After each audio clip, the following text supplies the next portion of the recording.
Halo pemirsa JBR TV dari Sabang sampai Merauke, dari Miangas hingga Pulau Rote. Bertemu lagi dengan saya Ladianti Arfiani di program Kominfo Newsroom.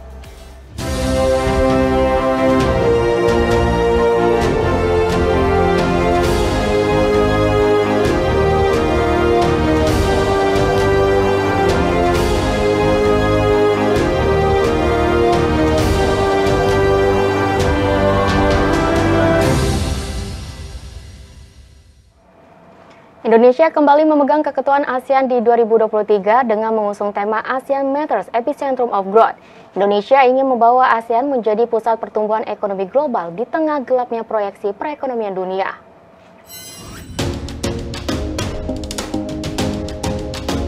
Usai mengikuti rapat terbatas terkait persiapan penyelenggaraan KTT ke-42 ASEAN di Istana Merdeka, Jakarta, Menteri Luar Negeri Retno Marsudi menyampaikan bahwa pemilihan Labuan Bajo merupakan salah satu upaya pemerintah untuk mempromosikan destinasi secara global. Selain itu, mengenai substansi KTT ke-42 ASEAN, Retno menegaskan bahwa keketuaan Indonesia tahun 2023 mendorong kawasan ASEAN yang lebih kuat dalam menghadapi tantangan serta memperkuat ketahanan ekonomi ASEAN. Sejalan dengan tema yang diusung yaitu ASEAN Matters Epicentrum of Growth. Untuk yang 42 ini, konsentrasinya di ASEAN Matters dan Epicentrum of Growth. Di ASEAN Matters itu dokumennya terkait bagaimana upaya ASEAN untuk meningkatkan, memperkuat diri, sehingga mampu menghadapi tantangan ke depan. Epicentrum of Growth terkait dengan resiliensi ekonomi ASEAN. Disebutkan Retno, keketuaan Indonesia di ASEAN mendorong peningkatan arsitektur kesehatan, peningkatan ketahanan energi diantaranya adalah pengembangan ekosistem untuk kendaraan listrik atau electric vehicle, ketahanan pangan, serta stabilitas keuangan.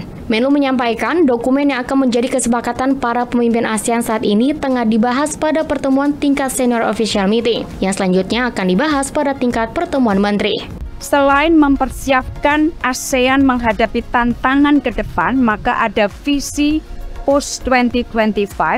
Keketuaan Indonesia juga berusaha untuk membumikan ASEAN di dalam bentuk kerjasama-kerjasama proyek-proyek yang sifatnya konkret, seperti di bidang kesehatan, di bidang ekonomi bersih dengan EV baterai, kesehatan dengan One Health Initiative, kemudian penggunaan local currency, dan masih ada banyak lagi yang intinya adalah membumikan kerjasama ASEAN sehingga dapat dimanfaatkan untuk kepentingan masyarakat.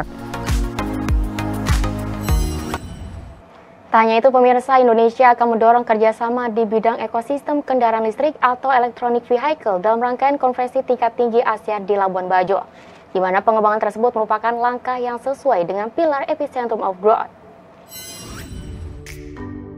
Indonesia akan mendorong kerjasama di bidang ekosistem kendaraan listrik atau electronic vehicle dalam rangkaian konferensi tingkat tinggi ASEAN di Labuan Bajo Mei 2023 mendatang. Pengembangan tersebut merupakan langkah yang sesuai dengan pilar Epicentrum of Growth, di mana Indonesia berupaya untuk memastikan penguatan ketahanan energi dalam mendukung transisi dari energi fosil ke energi bersih dan terbarukan, yakni antara lain dengan mengembangkan ekosistem kendaraan listrik regional. Keketuaan Indonesia temanya ASEAN Matters Epicentrum of Growth. Epicentrum of Growth terkait dengan resiliensi ekonomi ASEAN. Maka di situ ada pembentukan atau pengembangan ekosistem untuk EV, kemudian ada penggunaan transaksi dengan menggunakan local currency dan sebagainya. Intinya adalah memperkuat resiliensi ekonomi sehingga ASEAN dapat menjadi epicentrum of growth. Indonesia terus menunjukkan keseriusan dalam membangun industri kendaraan listrik di dalam negeri. Salah satu langkah terbaru adalah dengan merealisasikan pemberian subsidi bagi kendaraan listrik, baik untuk pembelian maupun konversi mesin. Pengembangan ekosistem kendaraan listrik di ASEAN akan berpengaruh bagi Indonesia, baik posisinya sebagai negara produsen kendaraan listrik maupun negara yang memiliki bahan baku baterai. Sebagai pemegang keketuaan KTT ASEAN, Indonesia terus berupaya menjembatani perbedaan pandangan dan posisi yang terjadi di Myanmar. Retno mengatakan konflik yang terjadi di Myanmar memang tidaklah mudah. Namun, Indonesia selaku pemegang keketuaan ASEAN mencoba membangun komunikasi.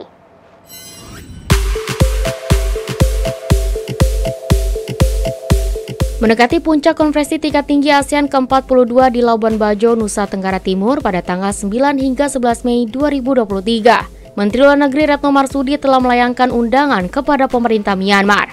Dalam agenda yang dilangsungkan selama 2 hari, Menteri Retno menyampaikan pertemuan tersebut akan berbentuk pleno dan retreat. Sementara itu, untuk terkait isu di Myanmar akan dibahas dalam pertemuan retreat. Dalam sesi retreat tersebut akan dibahas mengenai implementasi konsensus 5 poin soal Myanmar. Di antaranya, penghentian kekerasan, dialog dengan semua pemangku kepentingan, menunjuk utusan khusus untuk memfasilitasi mediasi dan dialog, mengizinkan ASEAN untuk memberikan bantuan kemanusiaan kepada warga Myanmar, serta mengizinkan utusan khusus ASEAN untuk mengunjungi dan bertemu dengan pemangku kepentingan di Myanmar. Menurut Retno, pada sesi retreat pemimpin negara-negara ASEAN akan meninjau 5 poin konsensus tersebut. Indonesia telah melakukan engagement dengan berbagai stakeholders dengan tujuan untuk mendorong dapat dilakukannya dialog nasional yang inklusif. Engagement dengan berbagai stakeholders dilakukan sesuai dengan mandat 5 P's. Dari sisi jumlah engagement, maka engagement yang dilakukan selama keketuaan Indonesia dilakukan secara sangat intensif. Menlu Retno menambahkan, jika Myanmar ingin mencapai perdamaian yang berkelanjutan, maka Indonesia akan terus berusaha untuk membangun jembatan untuk mendekatkan perbedaan-perbedaan yang ada. Dan Indonesia akan terus mencoba memfasilitasi agar kondisi kondusif tercipta, agar dialog inklusif dapat dilakukan, agar penggunaan kekerasan dapat dihentikan, dan agar bantuan kemanusiaan dapat segera dilakukan. Kepolisian Republik Indonesia telah menyiapkan 2.627 personil guna mengamankan penyelenggaraan konferensi tingkat tinggi ke-42 ASEAN. Pelaksanaan ASEAN Summit sendiri akan berlangsung di Labuan Bajo, Manggarai Barat, Nusa Tenggara Timur pada tanggal 9 hingga 11 Mei 2023.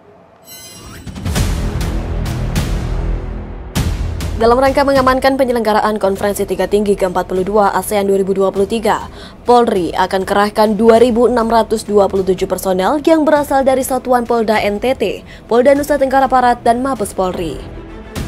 Merujuk laman resmi Instagram @Divisi Humas Polri, Asisten Operasi Kapolri Irjen Pol Agung Setia Imam Effendi mengungkapkan bahwa pihaknya juga telah menyiapkan 40 mobil pengawal listrik dan 60 mobil patroli listrik untuk mendukung pengamanan event internasional yang jatuh pada tanggal 9 hingga 11 Mei 2023 mendatang.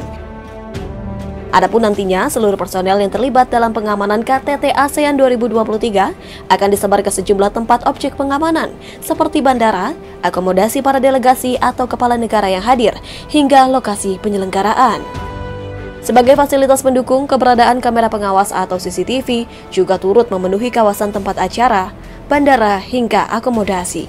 Sehingga Polri akan berkoordinasi dengan berbagai pemangku kepentingan untuk memastikan keamanan para delegasi dan kepala negara selama KTT ASEAN 2023.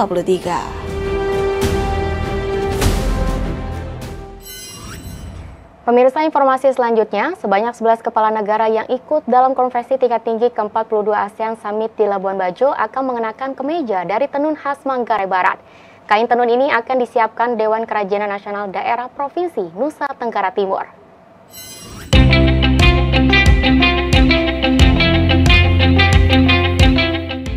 Perhelatan konferensi tingkat tinggi ke-42 ASEAN Summit di Labuan Bajo, Manggarai Barat, Nusa Tenggara Timur tinggal menghitung hari.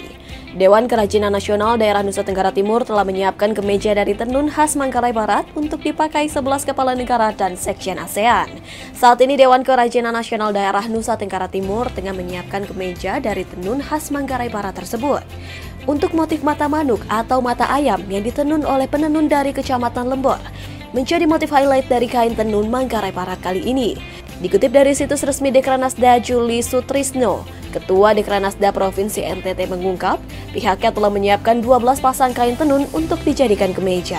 Tidak hanya diperuntukkan kepala negara, Dekranasda Provinsi NTT juga menyiapkan selendang yang akan digunakan oleh ibu negara dalam spouse program.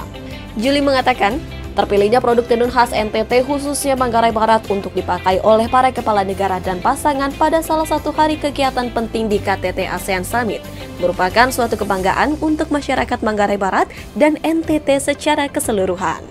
Ia berharap dengan dipakainya kain tenun khas Manggarai Barat kali ini jadi ajang promosi optimal akan kekayaan intelektual tenun yang memiliki nilai sejarah dan budaya yang patut mendapatkan apresiasi dari semua pihak. Pemirsa, setelah jeda kami akan kembali dengan informasi lainnya, tetaplah di Kominfo Newsroom.